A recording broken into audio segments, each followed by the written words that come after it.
Hello, and we're bringing you the episode on NEP, which is going to be dealing with assessment. So we always consider the teaching learning cycle as what is the content. We've spoken about that in episode 2. What is the pedagogy that NEP recommends? And we've spoken about that in the episode 3. And today we're talking about what kind of assessment does the NEP recommend. And this is formative in nature, which is why it is a cycle. It allows me to go back after the formative assessment is done and gives me a feedback as a teacher about what is it that I need to change, as well as a feedback to my students about what is it that they need to be looking at. The assessment that is called out in NEP 2020 is of course formative, as the cycle shows. It's competency based, and we've talked a lot about the skills and the competencies. There is a beautiful document already called Learning Outcomes by NCERT and CBSE, and we think that the PARAK organization which NEP talks about, which is going to be really developing the learning standards for all the classes, might be borrowing something from the outcome on the learning outcome document. Assessment of higher order thinking, naturally, but then this must first appear in the content. The focus has to shift from rote memorization, we've talked a lot about that, and on concept clarity. Deeper questioning, allowing students to ask us questions rather than all the questions being asked by the teacher in our classrooms. And here is a new thing that NEP introduces. It has been a long time coming.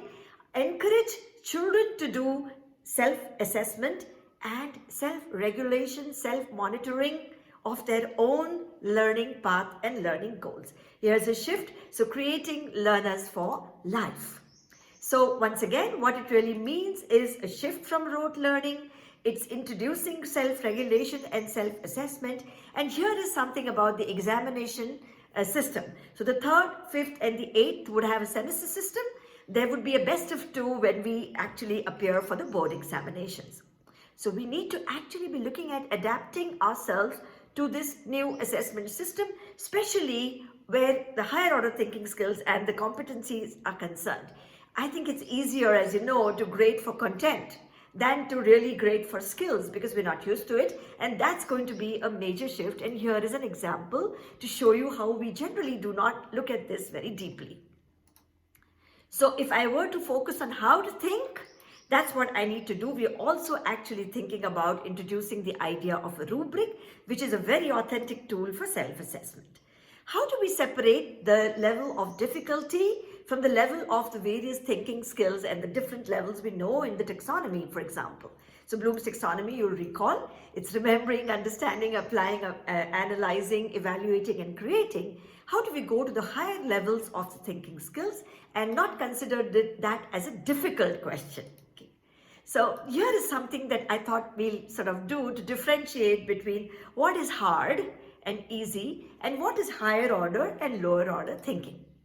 Okay. So here is a little chart, very easy way of understanding. So the cognitive skills on my left-hand column are recalling, remembering as lower order thinking skills. I don't like the word, but well, that's what is being used. Lower order thinking skills of Bloom's taxonomy, whereas analyzing and evaluating are considered to be higher order thinking skills. There's a hierarchy there in taxonomy. Okay.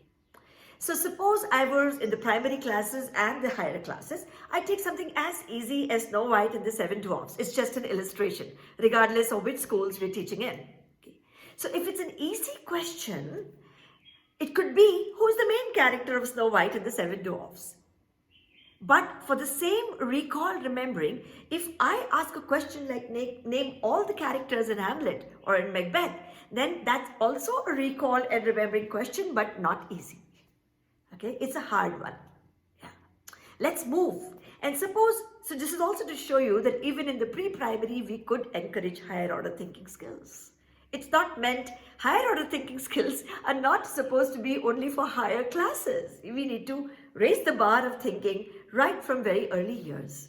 So for the same story, when I ask a question like, Snow White's mother wanted to be the most beautiful person in the world, why is it essential to be the most beautiful person? Are you loved only if you're very good looking? Analyze that. Analyze that. What is to be really cherished in life? So that's a higher order thinking skill question for the primary classes. Whereas, of course, for Shakespeare or any other subject that we take, we could look at the complexity of the thinking when we are placing a question for Hamlet or for photosynthesis or for anything else that we might be teaching. So this was about assessment in the NEP, and we will discuss the last episode about how is the teacher development and what is looking good and new for the teachers as NEP calls out. If you like our channel, do like and subscribe to it. We are going to continue with the NEP and we will do a lot more other modules in the coming weeks and months. This is from Shikshangan, Devika, Nadig. Thank you.